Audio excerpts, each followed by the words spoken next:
Chers internatateurs, chères internatatrices, bienvenue dans cette vite fait plus ou moins bien fait. On va parler de ce jeu-là, Galion, Canon et Doublon, écrit par, et je regarde bien la boîte parce que son nom est un peu compliqué, Ignacy Trzewiczek, très difficile à prononcer, voilà.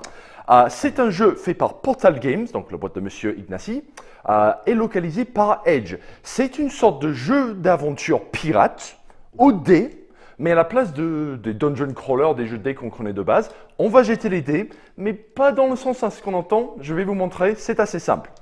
Donc, vous allez jouer à un chef pirate, vous allez diriger votre bateau ou même un flotte de bateaux, et vous allez vous engager avec vos amis sur des différentes aventures, des campagnes. Ceux-là sont représentés par des cartes comme ça, et on a beaucoup de scénarios différents.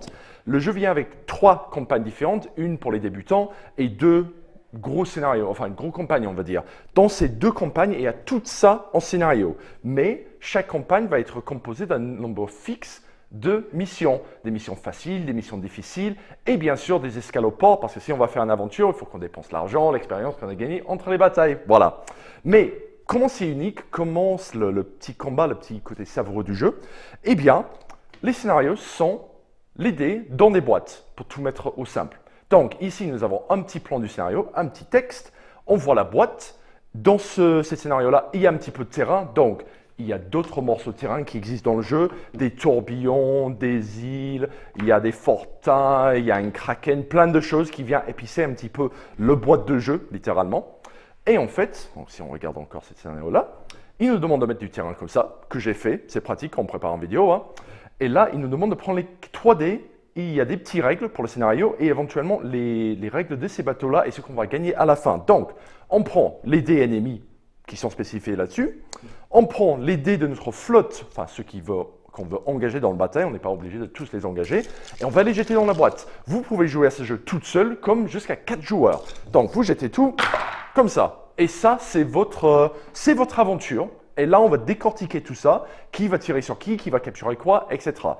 C'est assez simple, la résolution. Toujours les dés ennemis agissent en premier. S'ils ont un petit symbole comme celui-là, on voit sur le petit carte de scénario que ce symbole-là indique une puissance de 4. Donc, ils vont faire un tir de puissance 4 sur le bateau joueur le plus proche d'eux. Bon, il y a un tout petit réglette s'il n'y a jamais des doutes sur qui est plus proche.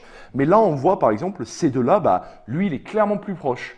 Donc là, c'est un canon, c'est un symbole à moi, mais ça ne m'indique pas une force directement. Donc, il va me faire une touche de force 4, ce qui, moi, je ne montre pas de chiffres, donc je n'ai pas de résistance. Ça enlève mon dé. C'est un bateau coulé, enfin, qui a besoin d'être réparé en tout cas.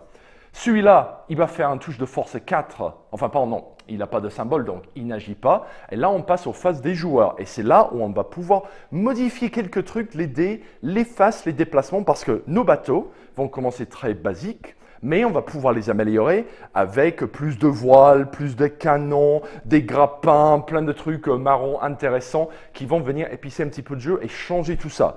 Donc, par exemple, avec cette grappin que j'ai attaché à mon bateau, je peux me rapprocher d'un bateau qui est à portée 1. Donc, si on regarde, enfin même, on n'a pas besoin de règles, le portée 1, il y a la portée courte et le portée longue du kart. Et c'est tout simplement ça. Pour le grappin, c'est la portée courte du kart qui est égale aux portées courtes qu'il y a sur le petit réglette, voilà, il est là, comme ça. Donc, on va vérifier. Là, on voit qu'il est à portée courte, donc je vais pouvoir me rapprocher et faire mon abordage avant de faire la résolution, parce que c'est toujours les bateaux les plus proches qui agissent. Donc, ces deux-là vont agir, ils sont en contact d'ailleurs. Ici, nous avons des bateaux qui tirent des salves de canon. J'ai un canon sur mon bateau, donc ça me permet de le faire. Par contre, ma force n'est pas assez grande pour battre son 4. Donc, généralement, un de ces deux-là, le plus proche, dans son double noir, va être coulé. Ceci-là, par contre, là, j'ai une 5, il a un 4, c'est moi qui le coule. Et en plus, c'est un abordage, vu que je suis en contact, donc je le prends en tant que récompense. Et toutes les aventures vont se décortiquer comme ça. Il y a des scénarios spéciaux, comme je dis, il y a des tourbillons, il y a des bateaux qui explosent, il y a des abordages de partout, voilà. Mais c'est le cœur du jeu.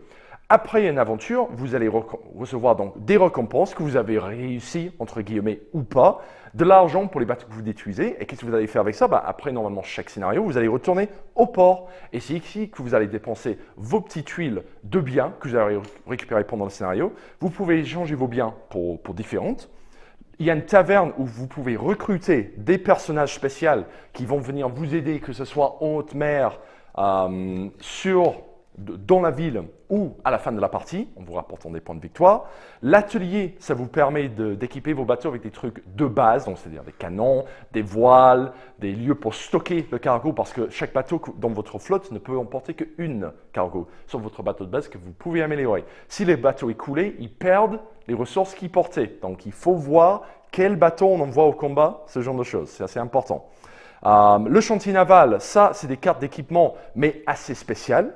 Donc, c'est des trucs comme le lance-grappin, comme les gros canons, ce genre de choses. C'est des trucs un peu plus intéressants, qui coûtent un peu plus cher, mais c'est tout le charme du jeu et ça va vous permettre de vraiment customiser, de pimper votre bateau. Le caveau, ça vous permet d'échanger vos biens contre de l'or, ce qui vaut des points à la fin de la partie. Et bien sûr, après, il y a la guilde où vous allez pouvoir acheter des cartes de points de victoire. Donc là, il y en a tout un flopé.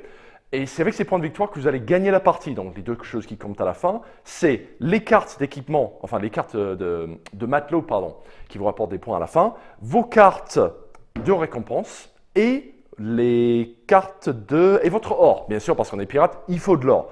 Voilà tout. C'est un jeu assez simple. Une fois qu'on a décortiqué ce système de dés de proximité de qui agit en premier, voilà ce genre de choses.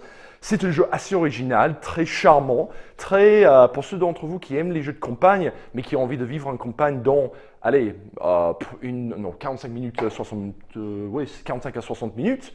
C'est un jeu très charmant, très sympa, je vous le conseille vivement. Voilà, vous savez tout. À vous de jouer maintenant. J'ai piqué cette ligne-là à Guillaume, donc salut Guillaume. À la prochaine fois. Ciao.